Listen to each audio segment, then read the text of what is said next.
أعوذ بالله من الشيطان الرجيم بسم الله الرحمن الرحيم رب اشرح لي صدري ويسر لي أمري واحلل عقدة من لساني يفقهوا قولي. Today I'm going to tell you about the ayat kareema, which is La ilaha illa anta subhanaka inni kuntu min zalimin. This is the ayat kareema, La ilaha illa anta subhanaka inni kuntu min zalimin. Meaning is that there is no God but you, O Lord. Glory to be you, verily I was the wrong, I was the injustice. This one is the ayat which when Hazrat Yunus alayhi salam found himself in the dark belly of fish, because he was not listening to Allah sent him as a prophet, but he was fed up with his company, his people, and he just left the city, and he was going to escape from that city. And Allah gave him punish, because then what happened? Then Hazrat Yunus alayhi salam, when he went in the boat was filled with, proper full with people. And that was totally going to sink, about to sink. So they decided to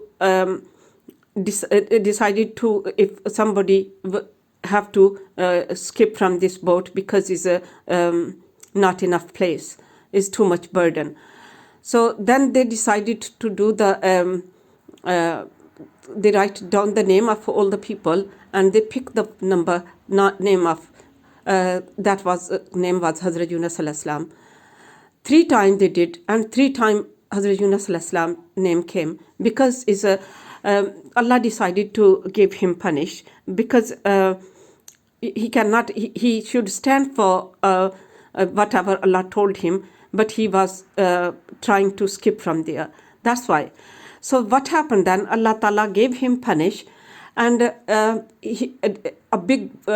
they threw him to the sea, and that was a big fish came, and fish he ate to Hazrat Yunus alayhi salam, and that was Allah's order to that fish: don't eat him. Just that is punish qad for Hazrat Yunus alayhi salam. That's why keep him safe. So he was in dark belly of fish. So he starts reciting La ilaha illa anta subhanaka inni kuntu min zalimin. Look that. This is La ilaha illa anta subhanaka inni kuntu min zalimin. He started reading this because that was also from Allah. That was order from Allah. So he started reading that. Anyways, when he was reading, so Allah listened his dua, and then fish came to the bank of the river, that was seaside. So fish came and threw him to the on the sand. So that dua is, I think it is called ayat kareema. Whenever you desire something, you want something from Allah, so read 2 rakat namaz, 2 rakat salah, and this recite this dua 720 times. Whatever is your desire, read 2 rakat salah namaz, and then recite 720 times, and inshallah Allah will fulfill your desire. Whatever is your desire, inshallah Allah will fulfill. So if I'm telling you in Urdu, so in Urdu is that the Hazrat Yunus alayhi salam was Hazrat Yunus alayhi salam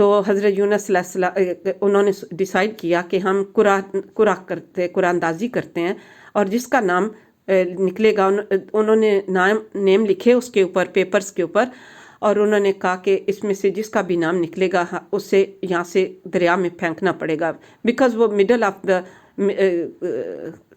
سی یا middle اس میں تھی، سی کے between تھے وہ، سو کنارے پہ ہوتے تو آسانی سے وہ اتار دیتے، لیکن اب وہ مڈل میں تھے.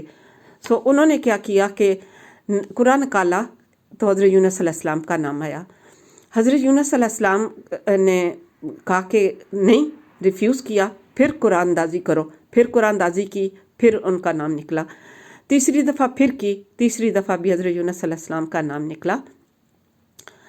حضرت یونس علیہ السلام کو اللہ تعالیٰ نے یہ پنش دینے تھی کہ مچھلی کو انہوں نے آرڈر کیا کہ تم حضرت یونس علیہ السلام کے کو اپنے پیٹ میں رکھو، لیکن یہ جو ہے نا خالی اس کے لیے قید ہے، اس کو کھانا نہیں ہے اور اس کے ساتھ کوئی برا سلوک نہیں کرنا ہے. حضرت یونس علیہ السلام کو اللہ تعالیٰ نے آرڈر دیا. وہ مچھلی نے حضرت یونس علیہ السلام کو نگل لیا اپنے پیٹ میں. جب نگل لیا تو وہاں پہ اتنا ڈارک تھا، وہاں پہ اتنا اندھیرا تھا، تو وہ گھبرائے ہوئے تھے. پھر اللہ تعالیٰ نے ان کو سکھایا کہ یہ آیت کریمہ پڑھو، لا الہ الا انت سبحانک انی کنت من الظالمین. انہوں نے جب یہ پڑھنا شروع کیا تو کیا ہوا کہ کچھ عرصے کے بعد وہ مچھلی جو تھی اس نے حضرت یونس علیہ السلام کو کنارے کے اوپر جا کے پھینک دیا اپنے پیٹ سے. تو یہ تھا کہ یہ جو آیت کریمہ ہے آپ لوگوں کو ایسے پڑھنا ہے کہ جب بھی کوئی آپ کی خواہش، کوئی بھی آپ کے لیے مسئلہ ہو، کچھ آپ نے اللہ سے مدد چاہنی ہو، تو آپ نے کیا کرنا ہے کہ 2 رکعت نماز ادا کریں گے نفل، اور اس کے بعد آپ نے 720 ٹائم اس کو پڑھنا ہے آپ نے، اور پھر دعا کرنی ہے. اللہ تعالیٰ انشاءاللہ آپ کی دعا قبول کریں گے. لیکن یہ نہیں ہے کہ آپ نے بس ایک دن کیا اور ختم ہو گیا. آپ کو ایک بات کو یاد رکھنا چاہیے کہ ہمیشہ اللہ تعالیٰ کی عبادت، اللہ نے ہمیں پیدا کیا ہے، جن و انس کو پیدا کیا ہے اپنی عبادت کے لیے. اللہ کو کوئی فرق نہیں پڑتا ہے کہ ہم عبادت کریں یا نہ کریں، لیکن یہ ہے کہ اگر ہم کریں گے تو یہ آپ نے کیا کرنا ہے کہ آپ نے ریگولر کرنا ہے. انشاءاللہ جب آپ کی خواہش پوری ہو جائے گی. حضرت یونس علیہ السلام نے یہ نہیں کیا تھا کہ ایک ہی دن پڑا اور مچھلی نے ان کو پانی کے باہر پھینک دیا. پتہ نہیں انہوں نے کتنا ٹائم وہ مچھلی کے پیٹ میں رہے ہیں. کچھ لوگ تو کہتے ہیں کہ 30 سال تک رہے ہیں، کوئی ڈفرینٹ ہے. کچھ لوگ کہتے ہیں 80 دن تک رہے ہیں، ڈفرینٹ سٹوری ہے. بٹ یہ ہے کہ جتنا بھی عرصہ وہ رہے ہیں وہ پڑھتے رہے ہیں. سو آپ اس کو پڑھتے رہیں اور اپنے اللہ سے اتنے درد کے ساتھ اللہ سے دعا مانگیں کہ ایسے پتہ چلے گا کہ جیسے اللہ بالکل آپ کے پاس ہے اور وہ آپ کی دعائیں سن رہا ہے. اللہ تعالیٰ آپ کو کامیاب کرے، اللہ آپ کی زندگی میں آسانیاں پیدا کرے، اللہ آپ کو ہمیشہ خوش رکھے، جہاں پہ بھی رہیں خوش رہیں، آباد رہیں. اور پلیز مجھے اپنی دعا میں یاد رکھیے گا، اور پلیز میرے چینل کو ضرور سبسکرائب کریں اور مجھے حوصلہ افزائی دیں، اور مجھے بتائیں کہ کمنٹ کر کے کہ آپ کو کیا چاہیے. انشاءاللہ میں کوشش کروں گی کہ میں آپ کے لیے وہ انشاءاللہ میں کوشش کروں گی کہ میں وہ آپ کو جو ہے وہ جو کچھ بھی آپ کی ڈیزائر ہے میں اس کے مطابق آپ کو بتاؤں. تو پلیز میرے چینل کو ضرور سبسکرائب کریے گا اور لائک کریں اور پھر کمنٹس کریے گا. آپ کا بہت بہت شکریہ. اللہ حافظ.